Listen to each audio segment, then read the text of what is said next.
Well, all right, guys, what's going on? How's everyone doing this morning? Wednesday morning is upon us. This is live stream one of two. I'll be going live again later on today. I'll be also uploading another video. We're gonna go over the odds real quick in a second. If you didn't catch, I've already uploaded my breakdown analysis and prediction of Connor Benn versus Chris Eubank Jr. 2. So if you guys aren't familiar with my page, I do live streams every single day. I also, here it is. I also do breakdown analysis and predictions. Go to my page. This is under my fight prediction playlist. Stats don't lie. Eubank, Connor Benn Jr. 2. Chris Eubank Jr., Connor Benn 2. Yeah, I'm exhausted this morning. I got to be honest with you guys. I had a massive 2 days of training, so I wanted to sleep in today, but I didn't because I had a client. But yeah, if my brain's not clicking on all cylinders, I apologize. I trained 5 times yesterday. I told you with probably 70% of my clients, I work out with them. So sometimes I overdo it, and yesterday was my Tuesday was one of those. I trained 5 times.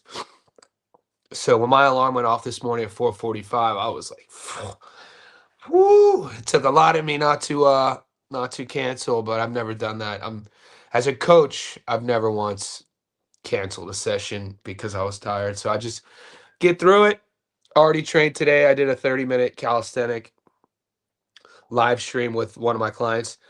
And so here we are here with you guys. Like I said, live stream one of two. If you don't know who I'm taking, Connor Benn or Chris Eubank Jr., watch that video, or you could ask me now. We'll go over the odds. And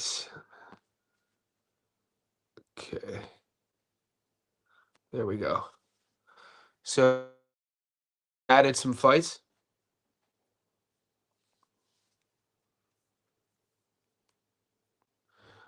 I woke up. I went to bed last night, and our book was only showing us one fight for Friday, which is your Thursday, and now it's showing 5. And I was doing some research, and it's really hard to find. There's 1, 2, 3, 4, 5. It's really hard to find an upset here.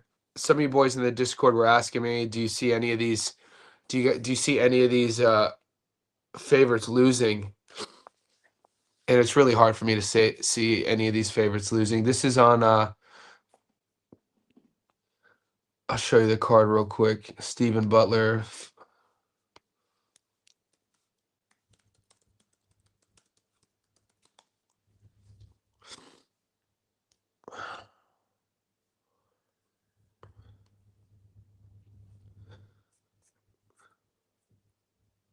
I think this is the Eye of the Tiger card. Yeah. Wow, we haven't seen Don Jenny in a while. Don Jenny's fighting on this card.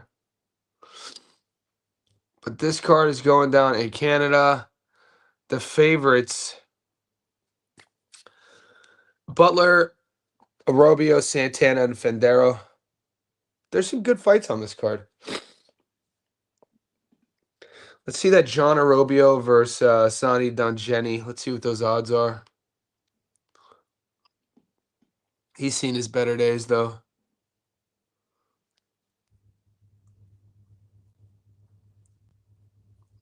7-1 dog. Yeah, I don't see any favorites here losing.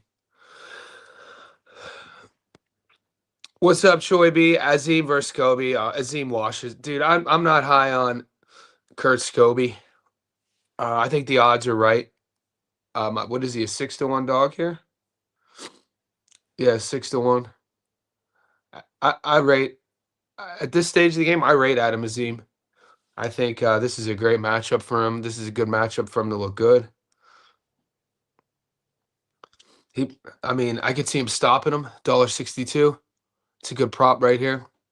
Yeah, I've never really thought Kurt Scobie was, that dude. But people rate him because, it's boxing. Certain guys get certain promotions because they look a certain way. I mean, the dude looks like a superhero. Adam Azim could crack, dude. It's weird seeing. I see a lot of Americans for whatever reason or another, saying that Scobie's going to win. I doubt that. I don't think he's going to be able to withstand. I don't think he's going to be able to withstand the problem that this dude Adam Azim is going to present to him. 23 years old, a confident 23-year-old who could crack, big, long, like this dude.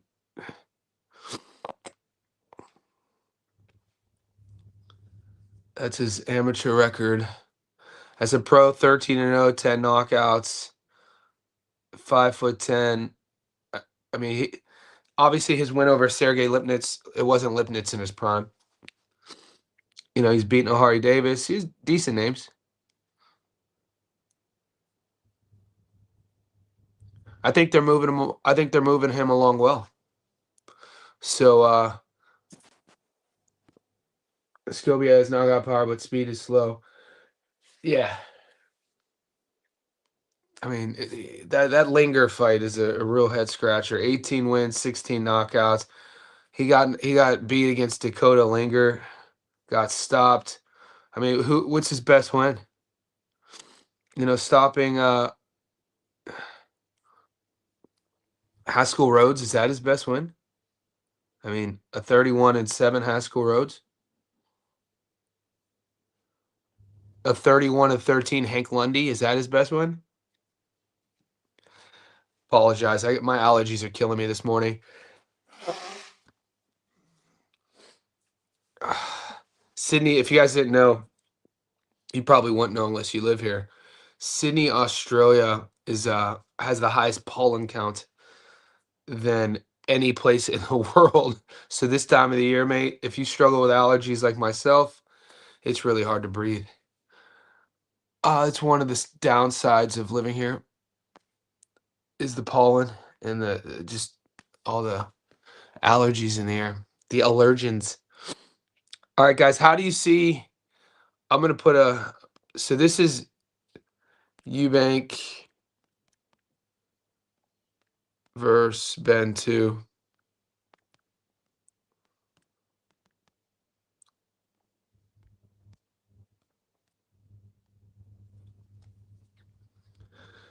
How do you guys see this one going down? I'm gonna pull up the odds. I gave you guys my prediction on this. It's not, it's only Wednesday morning here, so it's only Tuesday your time in America, like 70% of you guys. So I'm not too worried about,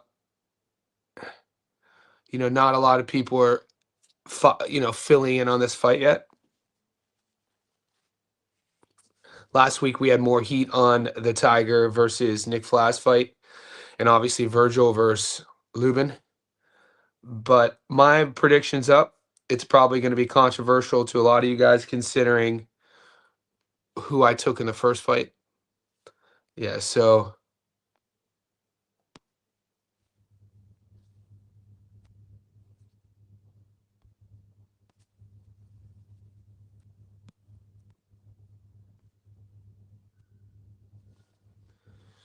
money line, Eubank 158, Connor Benn 260.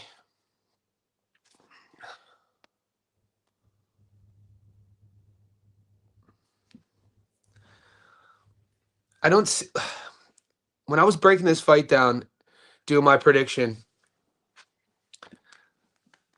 I don't see a lot of adjustments. I feel the more adjustments that can be made are on Connor Benn's side, based off of his athleticism, his skill set. Now, if I were to, if you were to ask me who's the better boxer, Chris Eubank Jr. is the better boxer. He's going to be 37 years old. It's really hard for me to get past that. The first fight was 7 months ago. So with that being said, the first fight was 7 months ago. It was a 12-round war. It was a rock'em sock'em robot event. Not a lot of defense, a lot of headshots, not a lot of tactics. It was literally each guy trying to knock the other guy out. there were a few times early on, I think in the second and maybe somewhere in the mid rounds where I feel Chris Eubank Jr. was in sort of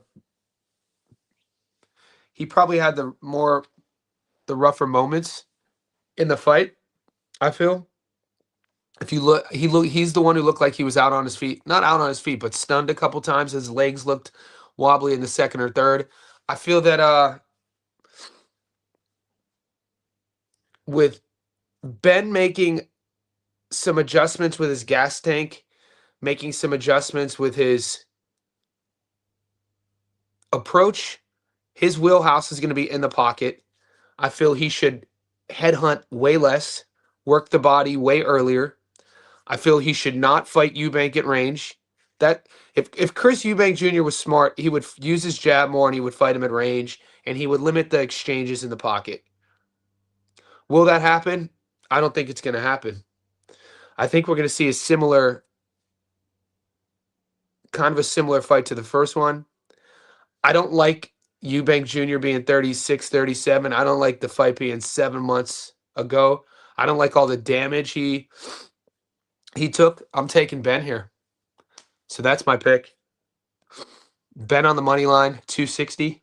I think that's a great bet. That's where I'm going with.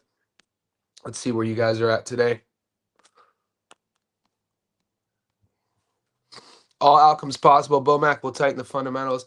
The thing about this comment is that have we forgotten that Bomac's been coaching Chris for 2 years? It's not his first time.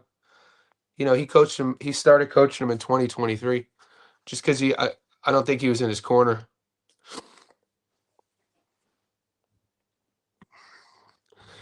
Yeah, there's a live stream going due to the software I use. They launched this sort of demo horizontal live stream, and they launched this demo vertical, and so I need to spend the time and try to figure out how the hell to stop the one. But I guess it gives. I don't know what their theory is on that, but I guess yeah, I know it's my software. I guess the theory on StreamYard is that they think it's splitting the audience. Interesting. I think it's their reasoning with it is that it feels the giving people who stream on the iPhone the option to go vertical. I don't know, man. It's not giving me the option to just pick just one, by the way. It did this yesterday. So if you guys are streaming on a cell phone, a mobile device, yeah, I could see it splitting the audience. There's 14 on one, there's 14 on the other. I'll figure this shit out, dude. StreamYard announced it in an email like it was like life-changing. You know what I'm saying? They're calling it Mars. They're like, we have double streaming features now for all you streamers. So they only had one fight together. Okay. I mean, I'm not a look. Bomac's a great coach, and coaching is great. Definitely a good coach matters. But it's not like he's going to get in there and fight for him. Also, Chris Eubank Jr. at this stage of the game, his how do I say this? The old you can't teach an old dog new tricks. Your survival mechanics take over. You can have tactics. All right, this is annoying. What I'm gonna do, guys, is I'm gonna cut this off, and I'm gonna sit with my streaming platform for like 2 minutes and see if I can figure it out. I'll be right back. This is annoying. I see like 3 screens. I'll be right back, boys.